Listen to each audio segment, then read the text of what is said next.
Olá, nós estamos recebendo aqui as presenças da Lidiane Mazzoni e do Leonardo Nogueira, do escritório Mazzoni Advocacia, especializada em saúde suplementar. Eles que são nossos parceiros aqui da NUON, inclusive esta semana escreveram um artigo muito interessante sobre saúde suplementar, e esse é o tema do nosso bate-papo de hoje, que na verdade é um esquenta para o nosso evento do próximo dia 28 de agosto, que vai tratar de sistemas de saúde e também de modelos de pagamento baseados em valor. Eu começo perguntando já, Lidiane, para você, como é que você vê hoje o sistema de saúde suplementar no Brasil como, o próprio nome diz, um complemento do sistema global de saúde no Brasil. Obrigado pela participação de vocês. Eu acho, Otávio, que esse é um ponto muito polêmico quando a gente fala de saúde suplementar, porque existe um embate muito grande entre as garantias que cada um dos sistemas deve oferecer, né? Na minha visão, não existe sistema de saúde suplementar sem o Sistema Único de Saúde. Então, a gente precisa entender essa posição dentro do sistema, né? Que existe um único sistema muito grande de proteção à saúde no Brasil e que a gente tem vários outros microsistemas dentro. O sistema de saúde suplementar, o sistema de saúde complementar, o sistema de pagamento direto, né? Out of pocket, que é pagamento privado direto. Então, a gente tem vários outros sistemas que complementam, mas são todos partes de um grande sistema.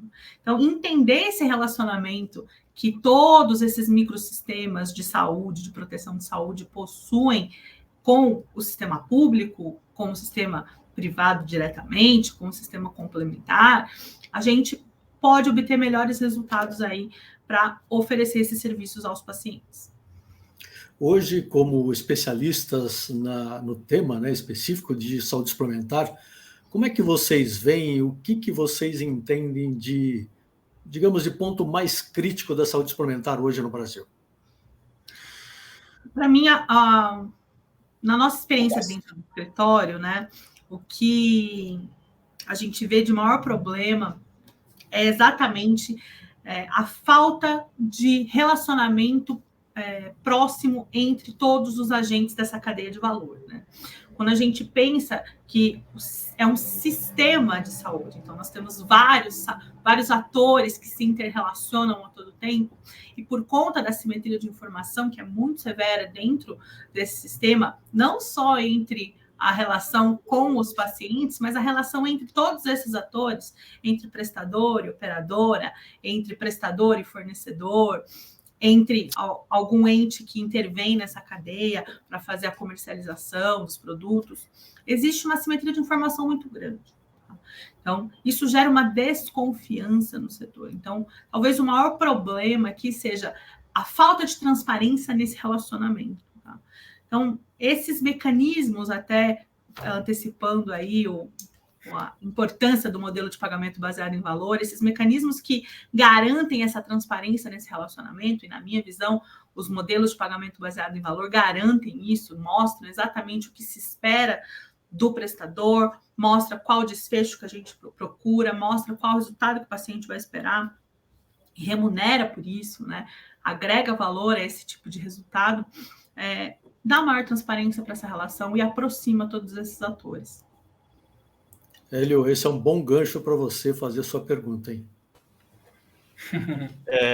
Lidiane, aliás, tudo isso que você falou vai de encontro com a ideia que eu, da Science Strategy e Otávio, da Non Health, tivemos para a montagem, para a realização desse evento, junto com o apoio da SBMF, Sociedade Brasileira de Medicina Farmacêutica.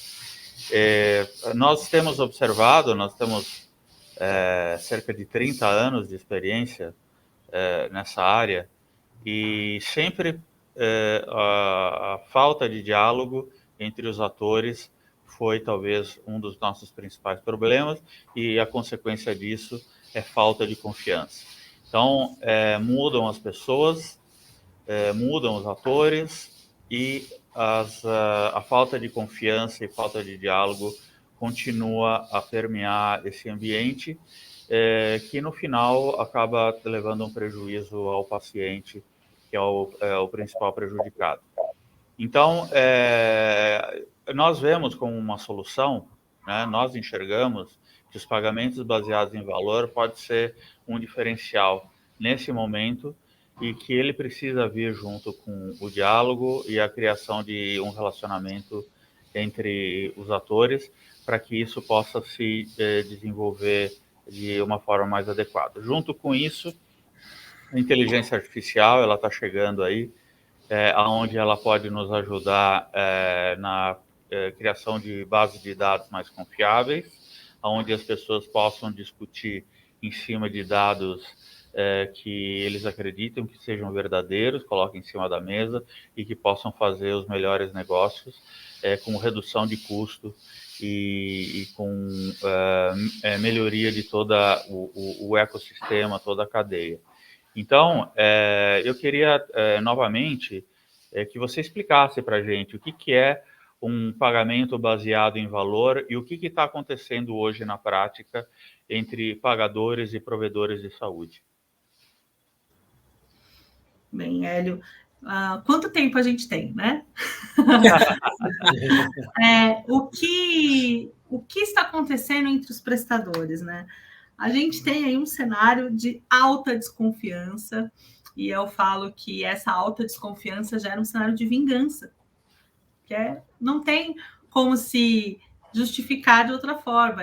E sempre, quando um não entende a necessidade do outro, não gera aí essa transparência das necessidades de cada um, a gente não reconhece de que forma que as nossas condutas podem interferir na atitude do outro, né? E eu falo muito isso por conta de uma realidade que a gente tem passado, e não tem como a gente não falar isso, do cenário de fraudes que a gente vê. Quando o Otávio perguntou no começo, só interrompendo, o Otávio perguntou qual é o ponto principal, eu já ia falar do reembolso e das fraudes, porque esse assunto é a tradução de toda essa falta de comunicação, de toda essa assimetria, e de cada agente estar defendendo o seu lado e não o sistema, né?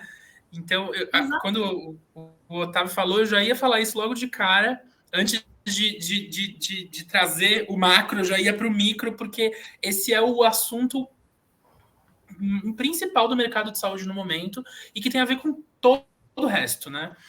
Sim, fazer mas isso também ele vem de uma... Isso não é... Existe uma frase muito boa que todo sistema é desenvolvido para entregar aquilo que ele realmente, né? Aquilo exatamente para o qual ele foi programado, né?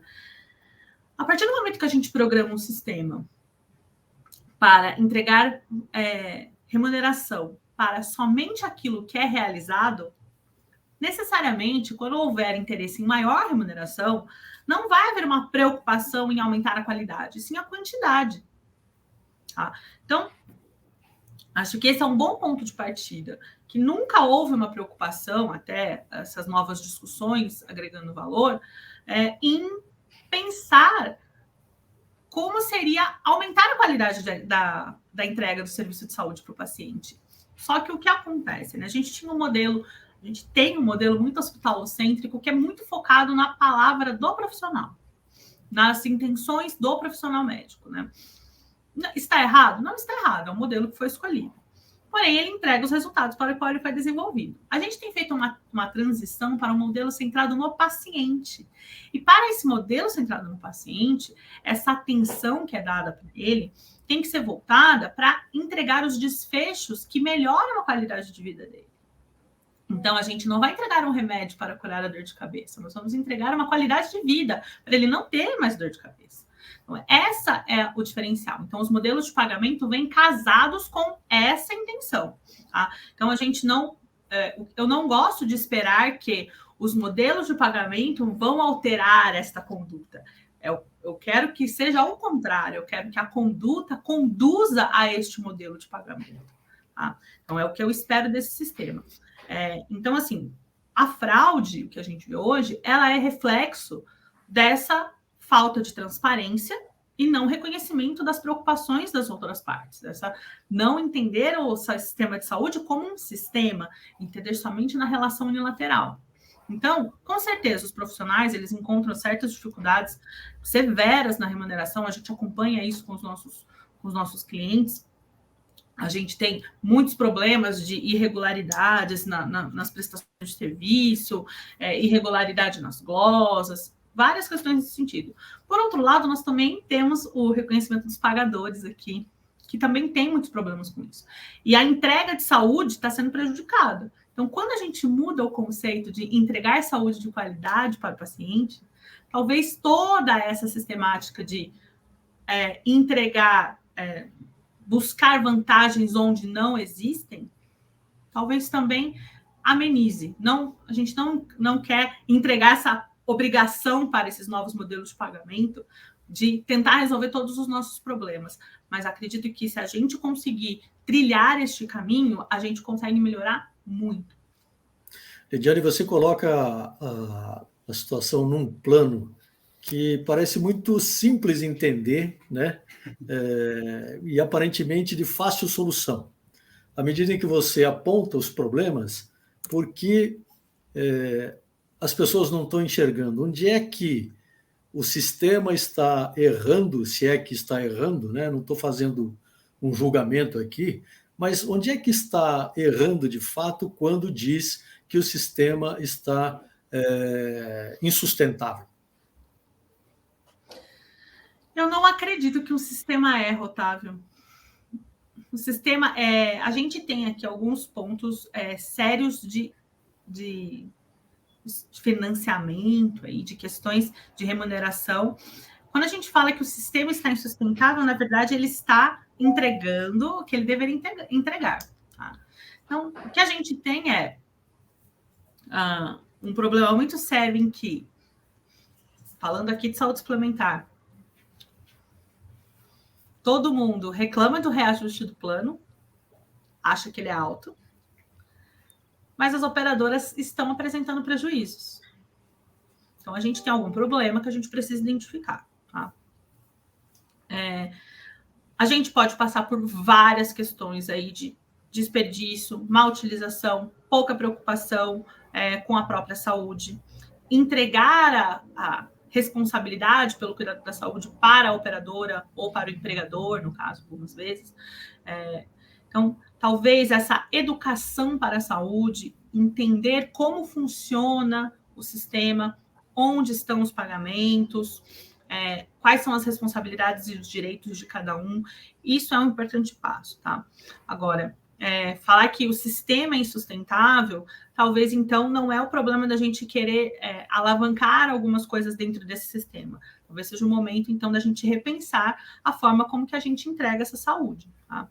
E a gente reconhece que algumas ações, inclusive da ANS, vêm para premiar quem utiliza esses pagamentos de valor para influenciar condutas positivas dentro da rede de prestadores. Tá? Isso gera muito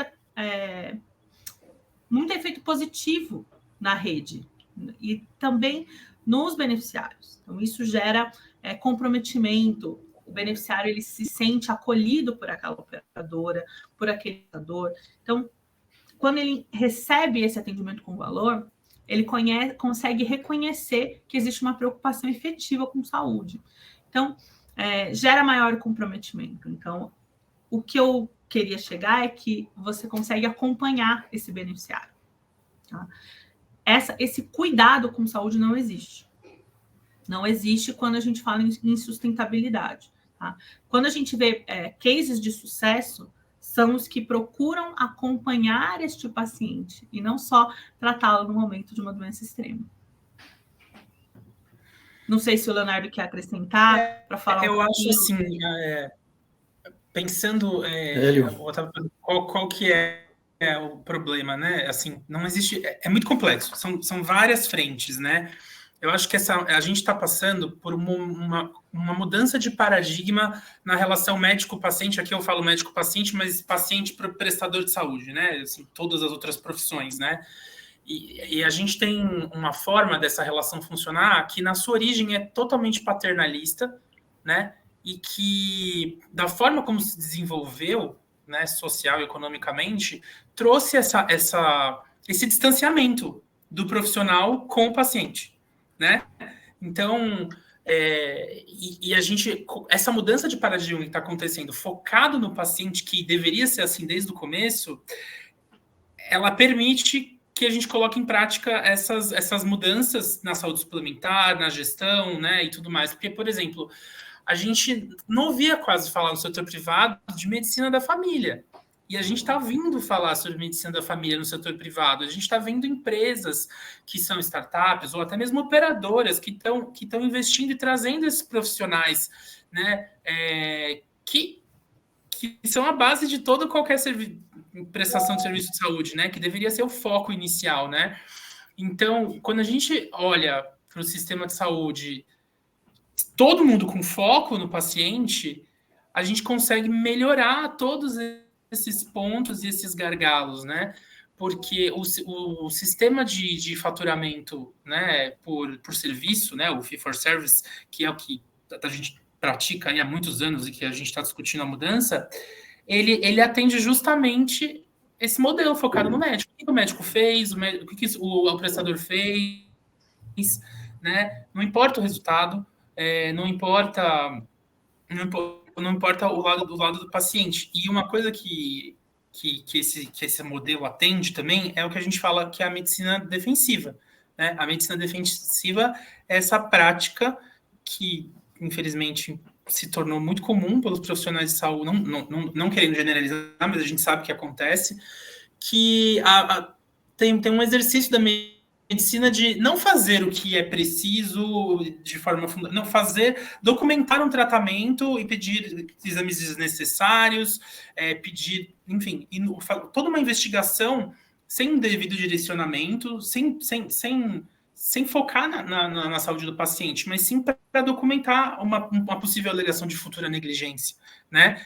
E se a gente tem um sistema que remunera dessa forma, permite que o profissional haja dessa maneira, né? Que na minha maneira é inadequado, no meu pensamento é inadequado. Se a gente muda o sistema e foca na saúde, foca no resultado, o profissional já não pode mais agir dessa forma, né? Então, essa mudança desse pensamento, ela é muito complexa porque envolve tudo, envolve a questão financeira, envolve a gestão, envolve a jornada do cuidado e, enfim, e é isso. A gente está aqui para pôr a cabeça para, enfim, pensar todos esses lados aí dessas mudanças que a gente quer ver acontecer e, felizmente, já estamos vendo que ela aos poucos está acontecendo. E Leonardo e Lidiane, já que todos concordamos que esse modelo de pagamento possa contribuir com a melhora da sustentabilidade, o que falta para a gente migrar de uma forma mais efetiva? O que falta para as pessoas realmente adotarem esse sistema frente a uma situação perigosa que nós estamos vendo, que é perigos de insolvência, perigo de, enfim, todos esses tipos de situações que nos deixam todos preocupados. Hélio, esse é um bom questionamento. Eu acho que isso fica muito na cabeça dos gestores, né? Porque, ao contrário do que a gente está conversando aqui, a gente vê também um movimento de verticalização muito grande, né? Então, assim, eu acho que vai ser, esse ponto é o grande desafio, né? Como implementar esses novos modelos, né? Porque a gente está num momento de muita experimentação. Quando a gente estuda os modelos, a gente começa a mudar, analisar os modelos já utilizados aí pelo mundo, a gente pode ver que algumas coisas não funcionam no Brasil. Tá? A gente não tem só como copiar o sistema norte-americano, não tem como a gente trazer aquela realidade para cá, até por conta da cultura ser diferente, do cuidado com saúde, né? O brasileiro ele tem uma preocupação muito diferente com o cuidado de saúde de outras culturas. Então, a gente vai ter algumas dificuldades nesse sentido. E também, eu acho que essa questão cultural pesa muito nesse ponto que o Leonardo falou, de a gente se preocupar muito com a opinião do médico. Então, enquanto a gente não convencer a classe médica que isso é um passo importante a ser tomado, e que eles possam vir a conversar com os pacientes a respeito disso, a gente não vai ter uma aceitação dos pacientes nesse sentido. Tá? Porque isso, voltando naquele ponto da desconfiança, né, da simetria de informação, isso gera uma desconfiança, né? Quando você muda um modelo, olha, paciente, nós aqui vamos mudar o modelo de atendimento para entregar mais valor. Eu acho que superar esse momento da desconfiança é muito, muito importante. A gente precisa entender qual vai ser esse ponto que a gente vai quebrar essa barreira. E tem um outro ponto que eu penso que a gente precisa entender o que é desfecho. A gente não entende o que é desfecho de valor, porque o que pode ser valor para mim pode ser diferente para o Leonardo, pode ser diferente para o Hélio, pode ser diferente para o Otávio. Então, talvez entender o que é um desfecho de valor, entender o que é o valor nesse modelo de pagamento, talvez seja o ponto mais importante. Tá? Qual é o valor que o nosso sistema vai defender? E isso tem muito a ver com essa relação do profissional com o paciente, né? Quando a gente pensa, né, nos princípios que norteiam, né, a relação, pode parecer muito absurdo pensar nisso, mas a questão da autonomia do paciente, a questão da autodeterminação, da informação clara e transparente, quando a gente está aqui num ambiente de pessoas que atuam na área, que são esclarecidas, pode parecer um absurdo que a gente tenha que discutir isso, mas não é. É muito mais comum do que a gente imagina um paciente submeter a um tratamento sem saber o que vai ser feito, qual que é o resultado. Então, assim, é muito mais embaixo, mais básico do que a gente imagina, né? A gente tem que fomentar a melhoria dessa relação profissional com o paciente para que haja, né, a confiança, né, como a gente já falou, e a transparência na troca de informações e para que haja um exercício de autodeterminação de fato efetiva, né? E aí chegar nesse conceito de desfecho, né? Que o profissional vai ter que explicar em cada caso. Vocês acham que cultural, né? É muito Vocês cultural. acham que a chegada de um consenso em relação aos desfechos, a inteligência artificial ela pode contribuir com isso? A gente precisa partir do ponto que a inteligência artificial não é inteligente, né? A gente usa esse nome, é uma conveniência, mas ela não é inteligente, né? A inteligência artificial ela vem para facilitar a nossa vida, ela vem para reduzir os nossos esforços. Eu acho que se ela for utilizada com a sabedoria necessária, pensando nessa mudança do modelo cultural, funciona, Hélio.